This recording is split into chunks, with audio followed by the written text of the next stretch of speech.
Cette émission a été rendue possible grâce à la participation financière de la MRC de Deux-Montagnes. Bienvenue à Goûter local. Cette semaine, je reçois Gabrielle Rivard-Hiller de la cabane sur le Roc à Saint-Joseph-du-Lac. Je lui ai donné comme défi de cuisiner de la lavande de la Maison Lavande à Saint-Eustache. Saura-t-elle relever notre défi et rencontrer mes attentes?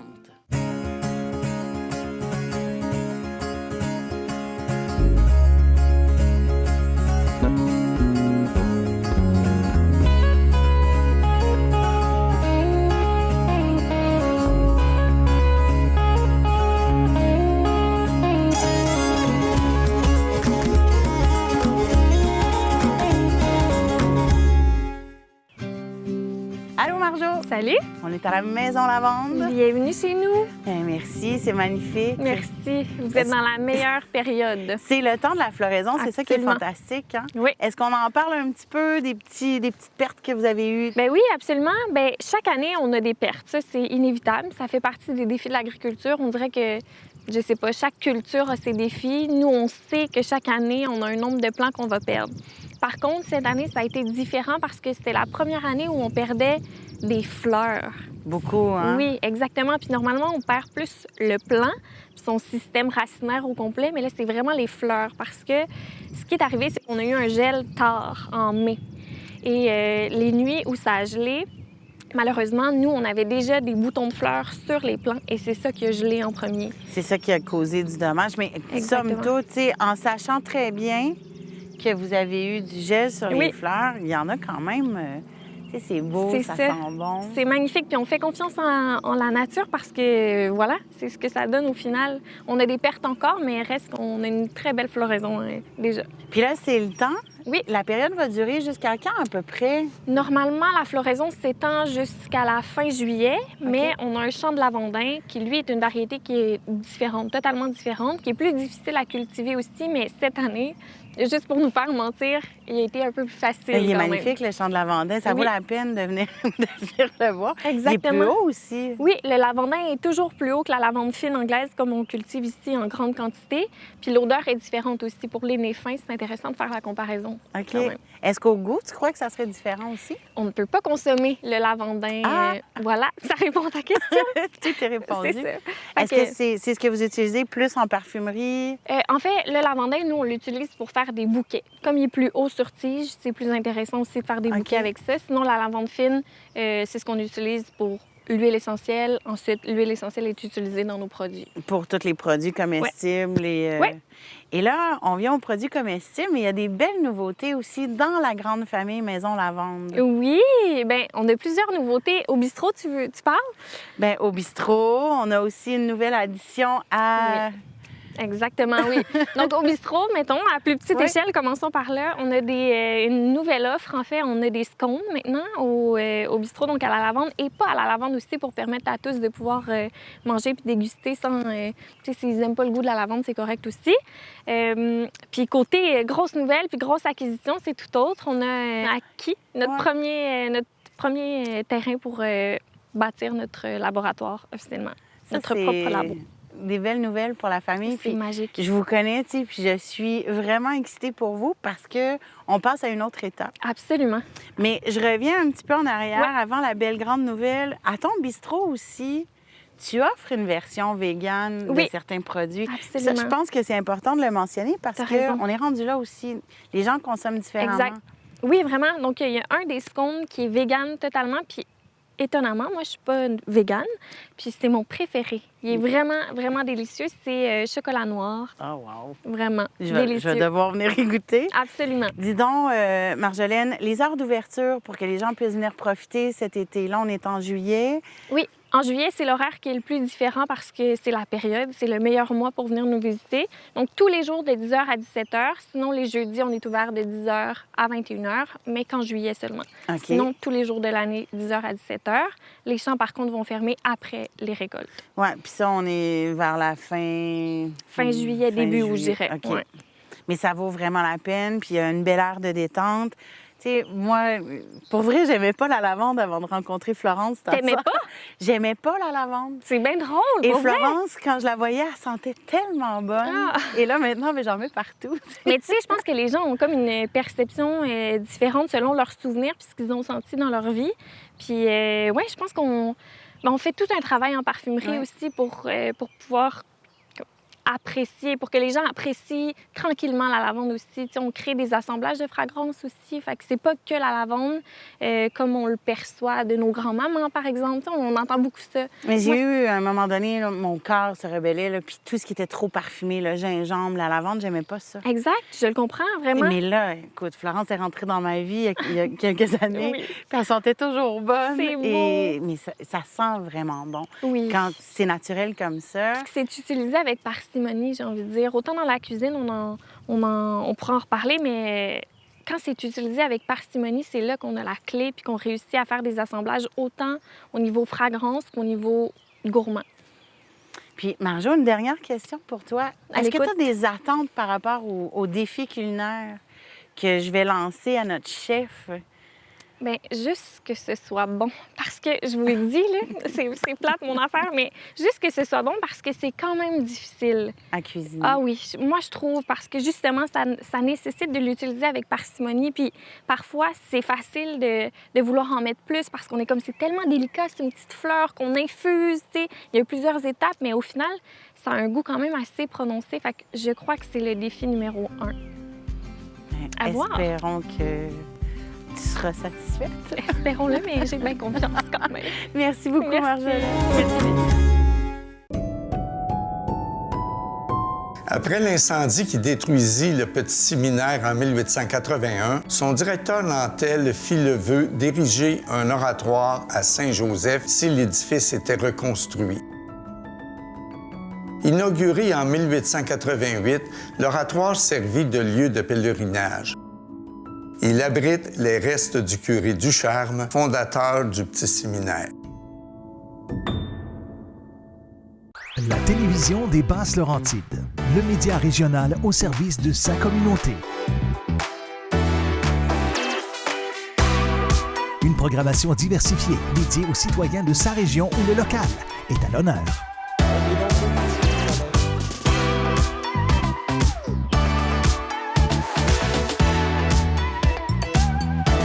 TVBL, votre télévision des Basses-Laurentides depuis plus de 30 ans.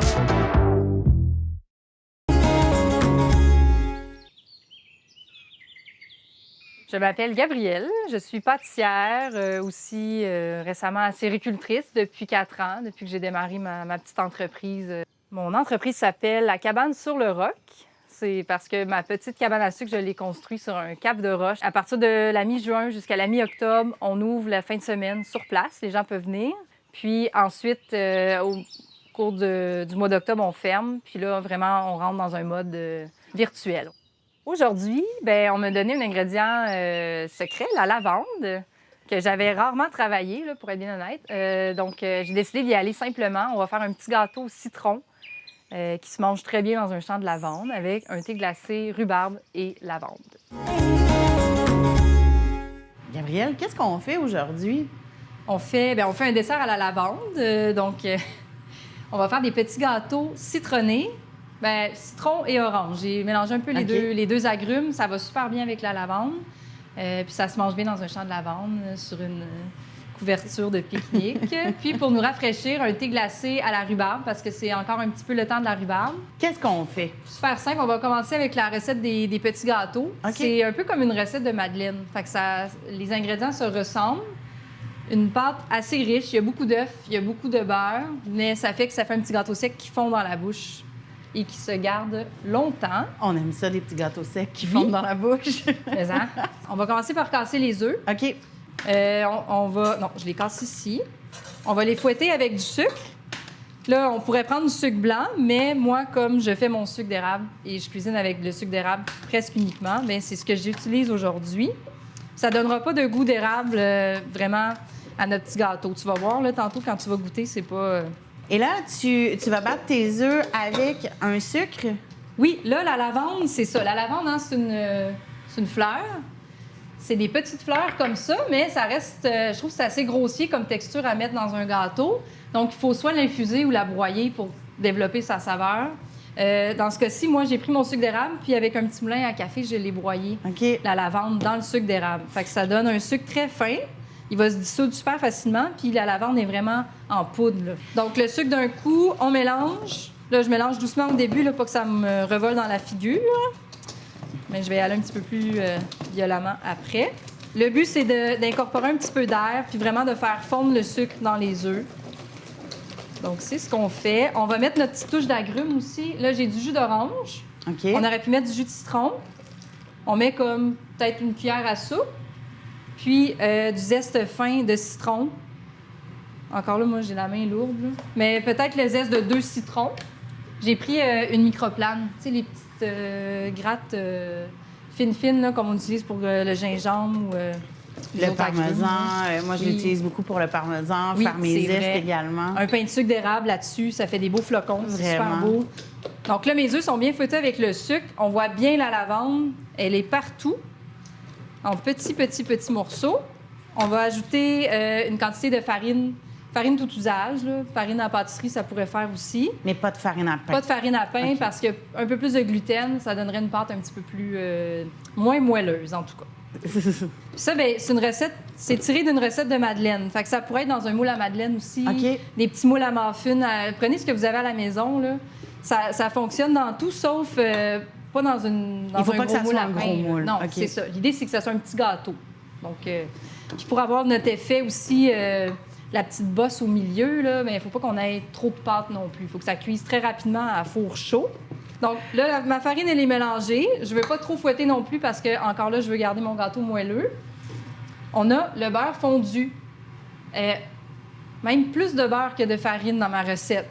Et là, tu le va y mets aller. tout d'un coup? Ou... Non, je vais y aller en 2-3 OK. fois. Sauf qu'au lieu de fouetter, là, je vais vraiment comme faire le mouvement de plier. Donc, je vais partir du centre, je m'en vais sur les côtés, puis j'essaie d'incorporer le beurre tranquillement, mais sans trop travailler ma pâte.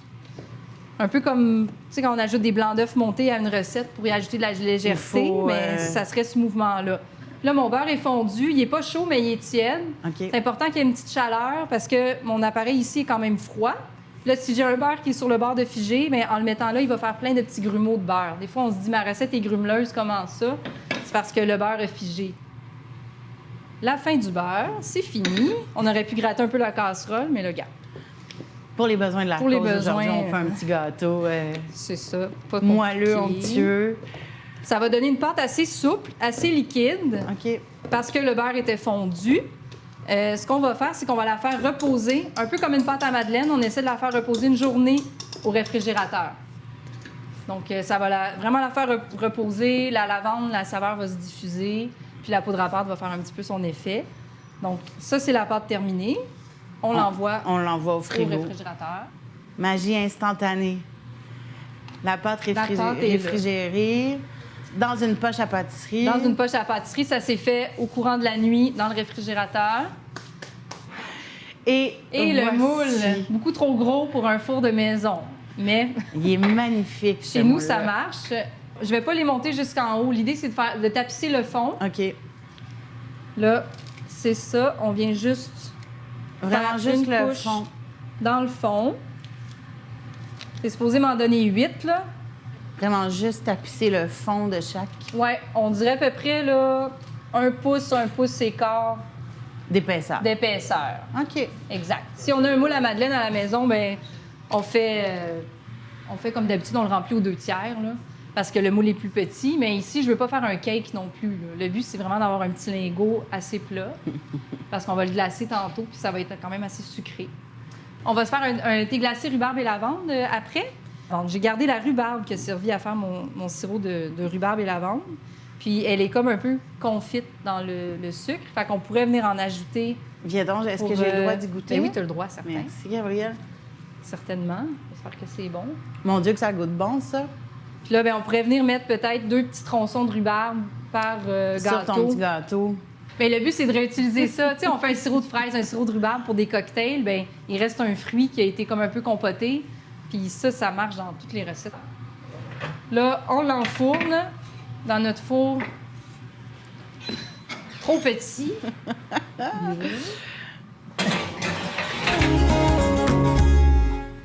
Alors, pendant que nos petits gâteaux cuisent, on va faire le glaçage. C'est une recette super simple de glaçage qui peut servir à plein d'usages. Jus de citron, jus d'orange mélangés en proportion égale. OK. 75 ml de chaque. Je fais ça parce que le citron, c'est assez intense comme goût puis assez acide, donc l'orange va vraiment venir adoucir. Puis, très bonne quantité de sucre glace. Sucre à glacer. Et là, les 2 contenants, c'est du sucre... Oui, OK. 600 grammes. Mon glaçage, il va être liquide, mais il va être assez épais qu'il va coller sur le gâteau puis il va rester Il sur va le gâteau. napper tout le gâteau. Maintenant, on va napper nos gâteaux. On va napper les gâteaux. On va faire notre test de glaçage. Là, on a cette texture-là qui est assez souple. Peut-être qu'il va falloir ajouter un peu de sucre à glacer. On ne le sait pas. Là, c'est comme une piscine. Là. On met le gâteau au milieu, puis on vient vraiment en mettre. Là. Ça a l'air effrayant, mais le glaçage va couler. Ne vous inquiétez pas. Effrayamment bon, oui. Avec notre doigt propre, on va venir enlever l'excédent sur le dessus. Le dessous, ça va se drainer tout seul.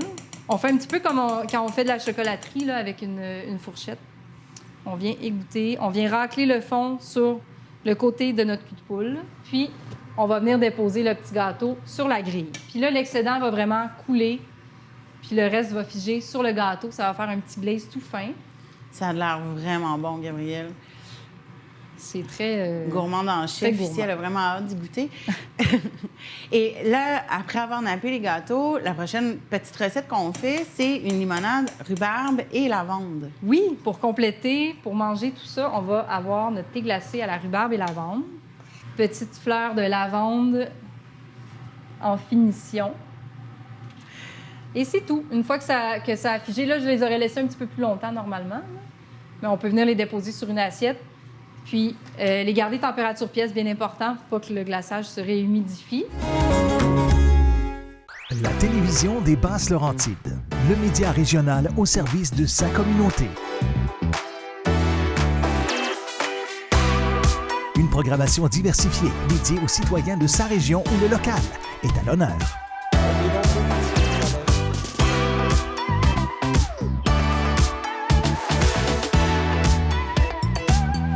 TVBL, votre télévision des Basses-Laurentides depuis plus de 30 ans. Oui, on est situé à Saint-Joseph-du-Lac, plus beau village au monde. Je n'ai pas peur de le dire. Au 798, montée du village. Dans le fond, tout part de la terre familiale. Mes parents ont acheté ici à Saint-Joseph-du-Lac en 1991 et à l'époque, c'était un verger. Ma sœur a décidé de reprendre les champs pour faire de la floriculture, de la fleur de champ. Donc, elle, ça fait 5 ans. Ma mère, Verger-la-Pommance. Ma mère s'appelle Jeanne Mance. Elle fait des tartes depuis presque une trentaine d'années maintenant.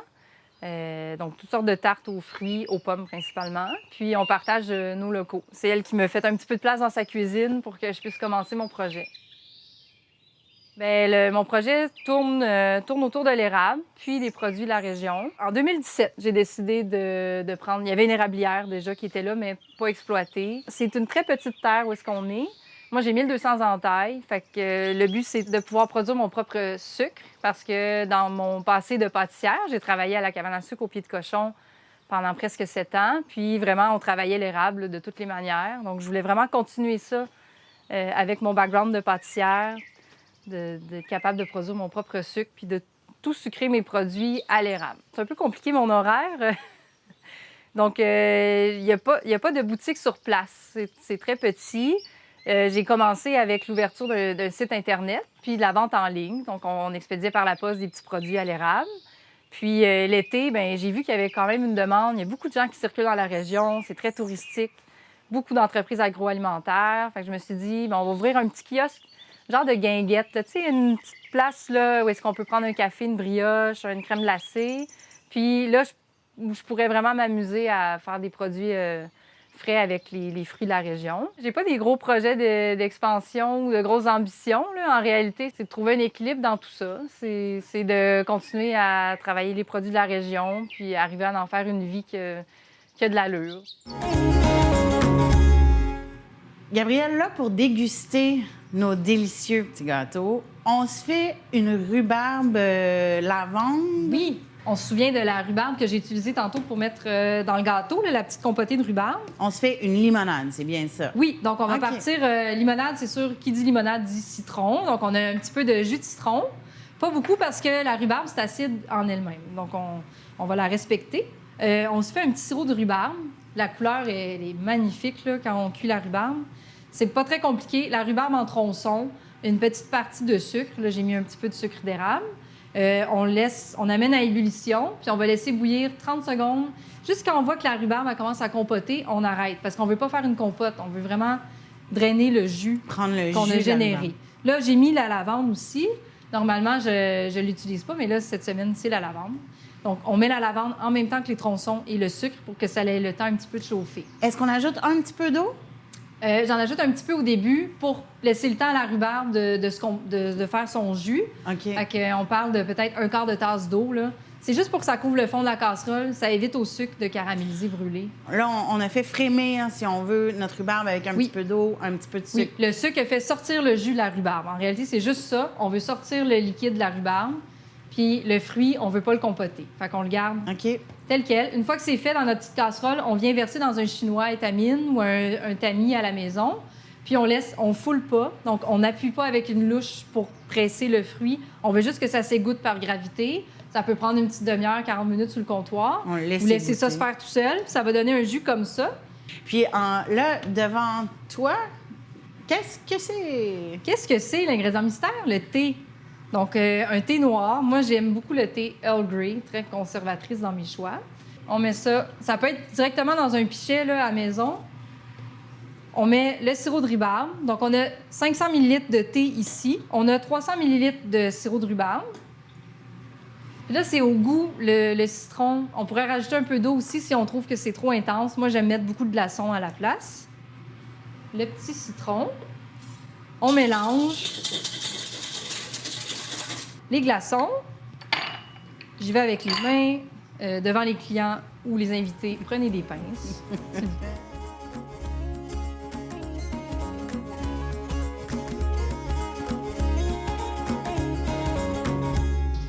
Aujourd'hui, on est en compagnie de Gabrielle de la Cabane sur le Roc à Saint-Joseph-du-Lac et de Marjo de la Maison Lavande à Saint-Eustache. Gabrielle, cette semaine, je t'ai lancé comme défi de cuisiner avec la lavande. Oui, tout un défi parce que ça faisait longtemps que j'avais pas cuisiné la lavande et ça remontait à l'école hôtelière. Là, donc, Qu'est-ce que tu nous Décennie. as contacté, donc, avec... j'ai fait quelque chose de simple. On est allé dans la simplicité. Un petit gâteau citronné avec la lavande et un peu de rhubarbe. Puis c'est glacé aussi avec un petit glaçage lavande, citron et lavande. citron. Et au final, tu Un nous petit as thé fait... glacé, oui, pour nous rafraîchir après tout ça. On a un petit thé glacé. C'est un hybride, en fait, entre un thé glacé et une limonade. Donc, un thé Earl Grey, jus de citron et un sirop de rhubarbe infusé à la lavande. À la lavande, qui d'ailleurs, la rhubarbe infusée à la lavande, ça goûte le ciel Oui. tel quel, confit, c'était délicieux.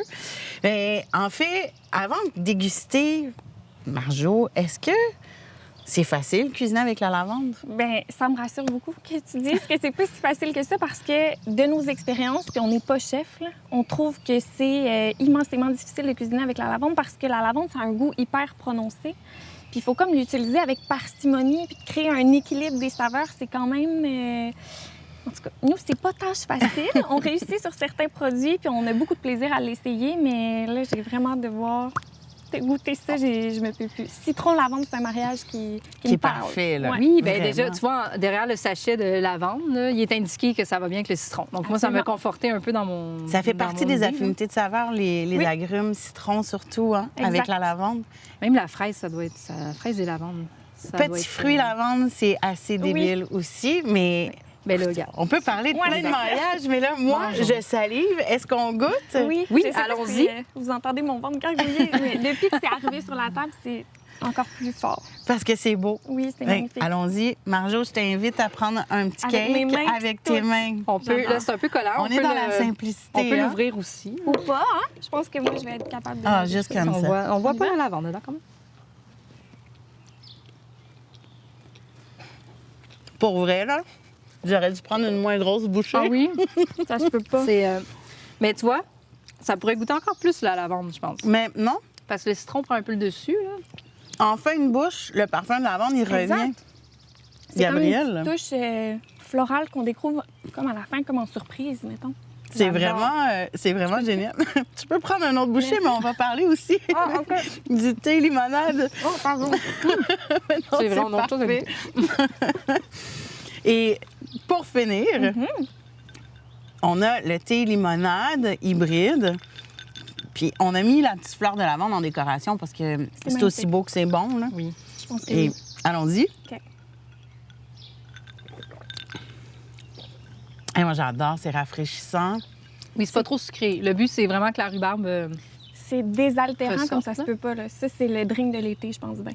Puis encore à la toute fin, t'as la fleur, t'as le goût de lavande qui J'en revient. mettrais plus. Moi, Encore? oui, je suis pas une fille de subtilité, là. J'en aurais mis un peu plus. Mais c'est une question de goût. Comme on disait Exact. tantôt, avec quelque chose de floral comme ça, ou de... Tu sais, c'est un peu comme les épices, là. Ça dépend vraiment de chacun. Moi, je trouve ça vraiment génial. Puis en fait, Gabrielle, tout à l'heure, tout au long de notre entrevue, elle dit qu'elle a la main lourde, donc elle aime ça en rajouter Ouais. beaucoup plus. Et tu vois ici, c'est ça, justement. Mais pour les gens qui aiment moins la lavande, parce que justement, c'est très floral et très goûteux, moi, je trouve ça parfait. Exact, Oui. parce qu'on se retrouve souvent avec des gens qui n'osent pas nécessairement utiliser la lavande en cuisine parce qu'on est tellement habitué de l'utiliser dans le bain, dans le lit. Fait que pour commencer, je pense que ce drink est parfait. Hey, J'adore. c'est délicieux. Merci. Est-ce que tu dirais que le défi est réussi, Mon Dieu. Sanjo? C'est une blague. Mission accomplie, plus. Vraiment. Je vais pouvoir C'est dormir ce délicieux. soir. Moi, je peux continuer? Ben oui, on peut y aller. Merci beaucoup, les filles. Merci. Merci à toi. Cuisiner la lavande n'est pas une chose facile. Gabrielle a su épater Marjolaine ainsi que moi-même avec un cake citron-lavande et une limonade thé hybride. Je vous invite à aller sur tvbl.ca pour les adresses de nos participants producteurs et restaurateurs ainsi que pour trouver les recettes.